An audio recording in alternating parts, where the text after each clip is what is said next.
I'm Matt with etrailer. Today we're going to be talking about our Tyson chains with twist links on them on a 2021 Jeep Compass. And today they're going to be on our front axle as what the manual recommends. And the tire size today is going to be 215/65 R17. Now let's take a closer look at these. Now these are going to be a great set of chains if you're looking for something that's going to be able to deal with light snow and ice. And they're going to be more on the entry-level side. Now let's take a closer look at their design. We're going to have these twist links, and these twist links are what's going to provide you that bite for light snow and ice, and they're going to be Class S. So they're going to be great for a car like this today that has a limited wheel well clearance. I will say, even though we do have limited wheel well clearance, and these chains are Class S, they're really tight fit for what we have today.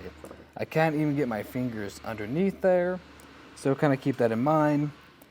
I wouldn't recommend driving with this over 20 miles an hour, and I wouldn't recommend doing it over long periods of time.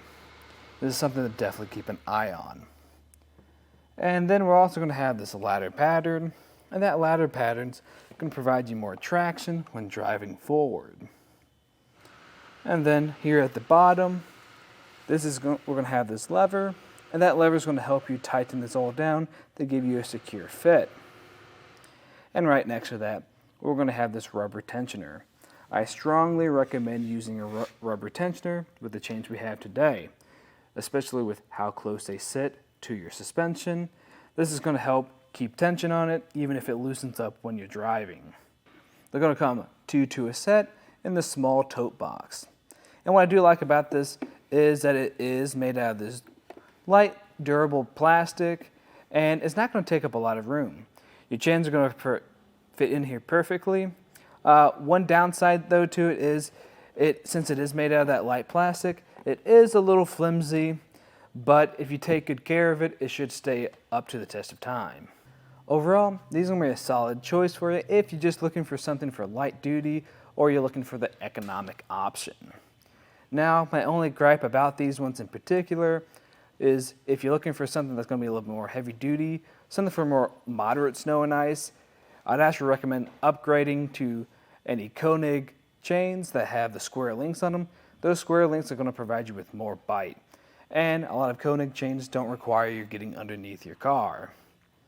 Another thing I don't like about these ones in particular is since we got these twist links, they're going to sit a little bit closer to your suspensions than some of our other choices. And that's something I definitely don't like, especially not being able to get my finger underneath there. But if that's not an issue for you, then we can take a look at the install. Let's start off our process. I recommend two things: just grabbing a set of gloves and laying out your chains before you take them out on the road and testing them out. You don't want to learn how to put these on in the middle of a blizzard or on the side of the road for the first time. But let's kind of look things over, check our links, make sure there's no damages to them, and make sure nothing's twisted. And when everything looks good, we can make sure it's in the right orientation, making sure this lever is on the outside facing away from our tire, and these hooks are facing up, because we don't want them making contact with the tire and damaging them. But now we can grab them from the center and drape them over our tire and situate them so they're sitting even on both sides.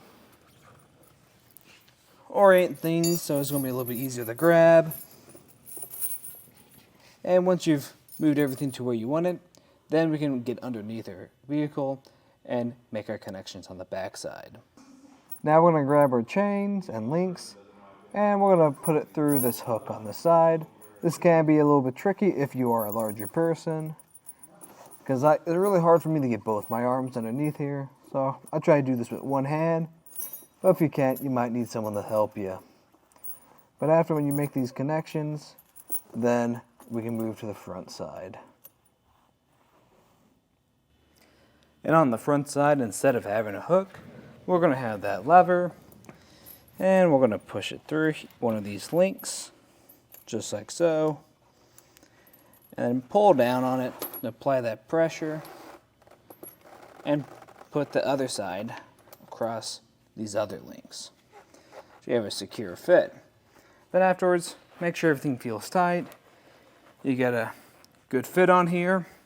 And afterwards, I'd just recommend getting a rubber tensioner. You can get that on our website. And just putting these on with the hooks facing away from your tire. You kind of want to put them on how you would put on lug nuts, putting on the ones furthest from each other.